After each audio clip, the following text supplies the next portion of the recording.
ইউটিউবারের মুখোশে পাক গুপ্তচর আর এই অভিযোগে গ্রেপ্তার জ্যোতি মালহোত্রা।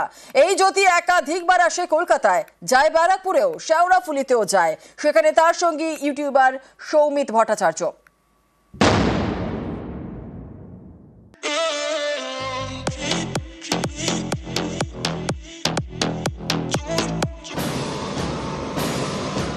নামে ইউটিউবার, আসলে পাকিস্তানের চর।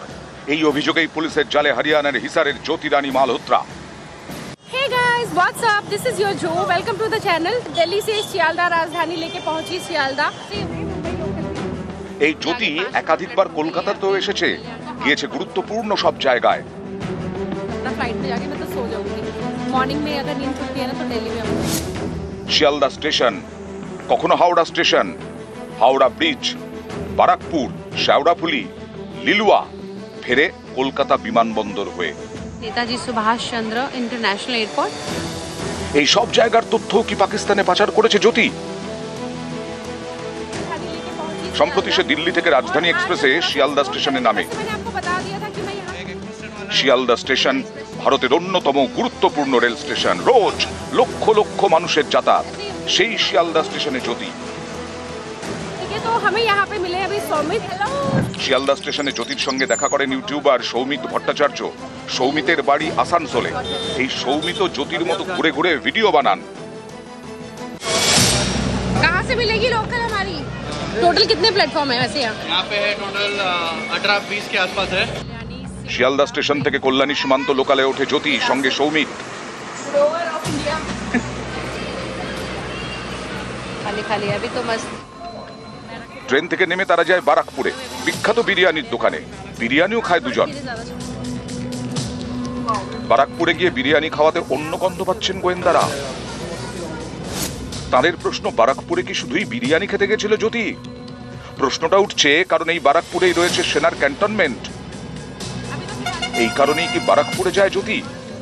আমাকে চেন্নাই হয়তো 1 বছর হয়তো হবে। রাম মন্দির যাবে ইনঅগ্রেট হলো লাস্ট ইয়ার, মানে 1 বছর হবে। আমার তো আলাপ ওই ফার্স্ট টাইম আয়োধ্যাতে হয়েছিল, ফটো নিয়েছে বা এরকম আমার চোখের সামনে কিছু করেন যে ক্যান্টনমেন্টের ফটো নিয়েছে। মানে আমরা টোটো ভাড়া করে তো ক্যান্টনমেন্টের থ্রু দিয়ে গেছিলাম, তো আমার সামনেই ছিল টোটো, ভিডিও নিয়েছে বা এরকম নিয়েছে বলে তো আমি তো দেখিনি সেটা। বারাকপুর থেকে লঞ্চে হুগলি নদী পেরিয়ে শেওড়াফুলি যায় জ্যোতি এবং সৌমিত। बहुत ज्यादा रश तो नहीं है अभी शाम के समय। कलकत्ता की स्ट्रीट मार्केट। এই শেওড়াফুলি থেকে 2-3 কিলোমিটার দূরেই রয়েছে সেনার প্রশিক্ষণ কেন্দ্র। শেওড়াফুলি থেকে লিলুয়া যায় জ্যোতি এবং সৌমিত। সেখানেই বিয়ে ছিল আরেক ইউটিউবার মোহিতের।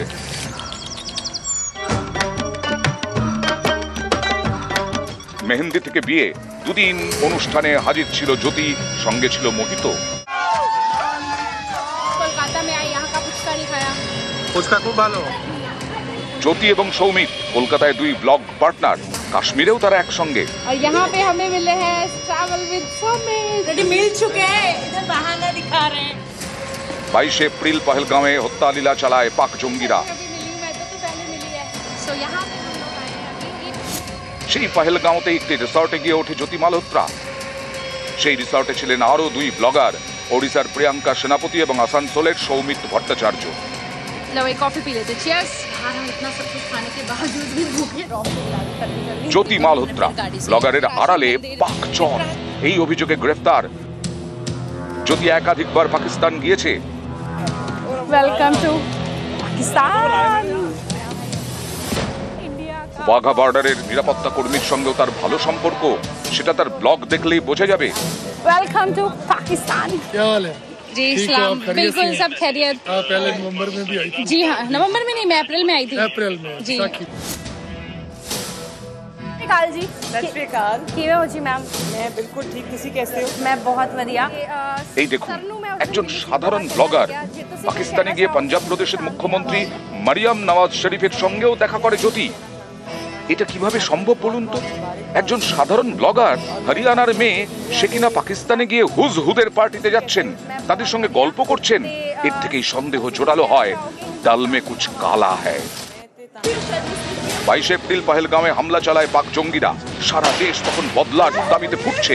সেই সময় এনাকে দেখুন, কেক হাতে যাচ্ছেন। এটাই 24 এপ্রিলের ছবি। দিল্লিতে পাক হাই কমিশনের অফিস, তার সামনে কেক হাতে এই ব্যক্তি কে, কাকে কেক দিতে যাচ্ছিলেন, কি আনন্দে কেক, একটা প্রশ্নের উত্তর দেননি। Cake for what is the celebration for? Are you from Pak High Commission? এই ব্যক্তির পাশেও দেখা গেছে জ্যোতিকে। অনেকে বলছেন এটা পাক হাই কমিশনের দেওয়া কোনো পার্টি, সেখানে জ্যোতির সঙ্গে দেখা গেছে পাক হাই কমিশনের কর্মী দানিশকেও।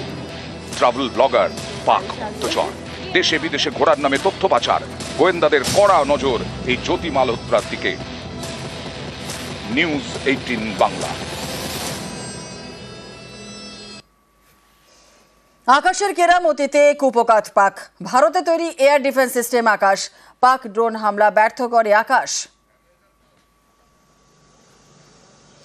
আকাশের কেরামতিতে কুপকাত পাক, ভারতে তৈরি এয়ার ডিফেন্স সিস্টেম এই আকাশ, পাক ড্রোন হামলায় ব্যর্থ করে আকাশ। मैं ये बताना चाहूँगा, ठीक मेरे पीछे जो आप एक रडार देख पा रहे हैं, ये एयर डिफेंस सिस्टम का एक अर्ली वार्निंग रडार है और ये अर्ली वार्निंग रडार आज के समय का आधुनिक रडार है। इस रडार में लॉन्ग रेंज की कैपेबिलिटी है, यानी कि ये काबिलियत रखता है लॉन्ग रेंज से अपने दुश्मन के टारगेट्स को सर्च और डिटेक्ट कर सकता है। इसके लॉन्ग रेंज की काबिलियत होने के कारण ही दुश्मन के जितने भी टारगेट से, चाहे वो ड्रोन हो, चाहे वो यूएवीज हो, चाहे वो एयरक्राफ्ट हो, उसको इसने बखूबी सर्च और डिटेक्ट किया। इस टारगेट के डाटा को इसने फायर कंट्रोल रडार को पास किया और फायर कंट्रोल रडार के साथ में लगे हुए वेपन सिस्टम ने उस पर्टिकुलर टारगेट पर जाकर एक इफेक्टिव फायर खोला और जिससे वो हवा में ही बर्बाद हो गए। जो ड्रोन है पाकिस्तान का, वो जमीन पे नहीं पहुंच पाया। जी जी, सब सिविलियंस एकदम सेफ रहे। ये हमारे आपके पीछे जो रडार्स लगे हैं, इनका ही एक फल है, जो कि हमने उन रडार्स के द्वारा उनके टारगेट्स को डिटेक्ट किया और अपने वेपन सिस्टम के द्वारा उन्हें हवा में उनके अंजाम तक पहुंचने से पहले ही उन्हें नेस्ते नाबूद किया है।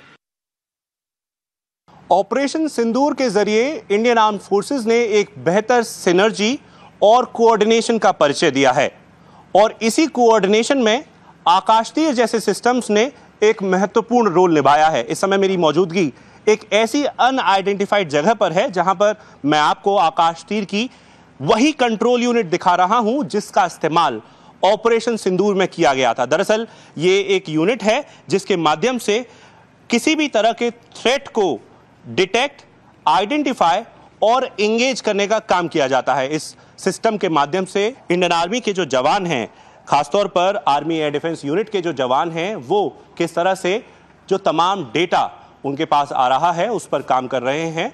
और ऐसे ही 6 नोड वेस्टर्न बॉर्डर पर लगाए गए थे जिनकी मोबाइल यूनिट्स के माध्यम से तमाम तरीके के जो एरियल थ्रेट पाकिस्तान की ओर से आए उन्हें नाकाम किया गया। हमें जानकारी है कि किस तरह से न सिर्फ ड्रोन बल्कि मिसाइल और एयरक्राफ्ट के माध्यम से भी पाकिस्तान ने भारत की अलग अलग जगहों पर मिलिट्री इंस्टॉलेशंस को बर्बाद करने की प्लानिंग करी थी, लेकिन ये प्लानिंग सफल नहीं हो पाई और इसमें आकाशतीर जैसे सिस्टम्स ने महत्वपूर्ण रोल निभाया। ভারতীয় সেনার বিক্রমে নাস্তানাবুদ পাকিস্তান, পাক হামলায় কড়া জবাব শুরু করেছিল পাকিস্তান, শেষ করেছে ভারত। আখনুরের সেনা ঘাঁটিতে সেই বিক্রমের মহড়া।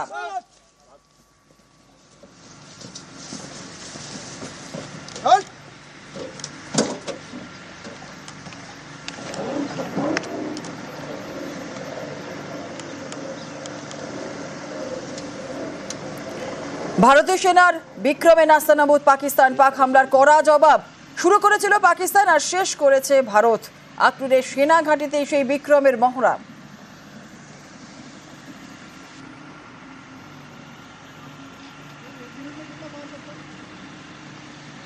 देखिए, मैं शुरुआत में यही बोलूंगा कि गोलियां उन्होंने चलाई थी पर धमाका हमने किया। The operation Sindoor was not a reaction, it was a calculated and mission oriented strike. हमारा इरादा बिल्कुल क्लियर था, एनिमी के टेररिस्ट इंफ्रास्ट्रक्चर और इन्फिल्ट्रेशन में सपोर्ट कर रही पोस्ट्स को प्रिसाइज तरीके से डिस्ट्रॉय करना है। इसके लिए हमारी तैयारी बिल्कुल पक्की थी, मेंटली, टैक्टिकली और लॉजिस्टिकली। ऑपरेशन सिंदूर ने ना सिर्फ उनकी पोस्टें तोड़ी बल्कि उनका हौसला भी। 6-7 की दरमियानी रात किस तरीके से एक्शन मोड में भारतीय सेना के जवान आए थे, ये न्यूज 18 इंडिया की तस्वीरों में हम आपको दिखा रहे हैं। एक्शन मोड में जब भारतीय सेना के जवान आए थे तो पाकिस्तान पर किस तरीके से दागे थे गोले, उनकी गोली और यहां से गोलों से दिया जा रहा था जवाब। आपको बता दें कि जब भी पाकिस्तान ने भारत पर किसी भी तरह का प्रहार किया है तो इसी तरीके से भारतीय सेना के जवानों ने उनको मुंह तोड़ जवाब जो है वो दिया है। भारतीय सेना के एक जवान को लग रहा है 9 अड्डे ध्वस्त हुए, कुछ नहीं हुआ। बहुत अड्डे ध्वस्त करने, उनका कारखाना ध्वस्त करना भी बाकी है। पहलगाम हमले का बदला लेने के लिए भारतीय सेना के जवानों ने मुंहतोड़ जवाब पाकिस्तान को दिया। कहां से दिया, कैसे दिया, वहां पर मौजूद हैं। इन तोप के गोलों से दिया। किस तरीके से यहाँ पर आपने देखा विजुअल्स में कि पहले कमांड दी गई, पहले कमांड व्हीकल से कमांड मिली और यहाँ पर से जवानों ने यहाँ पर गोले दागे गए। एक गोली का जवाब जो है वो गोलों से दिया गया। हर एक नागरिक जो है वो यही कहता था कि पाकिस्तान जब गोलियां दागेगा उनको जवाब जो है वो गोलों से दिए जाएंगे। और 6-7 की दरमियानी रात थी जब आप यहाँ से गोले दाग रहे थे, वहां से भी कोई एक्शन मोड हुआ, उसको किस तरीके से जवाब आपने दिया? जी, वहाँ से एक्शन हुआ था, उन्होंने भी हमारे ऊपर गोले दागे थे। हमने उसको बचते हुए सेफ्टी से हम यहाँ से फायर पार दिया। उनका जो हमारे जो टारगेट था उसको हमने ज्यादा से ज्यादा इफेक्टिव फायर देके उसको निस्ताबूद किया था। जैसे जैसे हमको मिला हमने उसी वहाँ पे फायर किया। अमित शाह ने कहा था कि बड़ा हमला हुआ है और इस हमले को बहुत ही बड़े तरीके से इसका जवाब भी दिया जाएगा, जो कि दिया भी। ऑपरेशन सिंदूर अभी खत्म नहीं हुआ है, अभी 9 अड्डे ध्वस्त हुए हैं, बाकी अभी और बाकी हैं।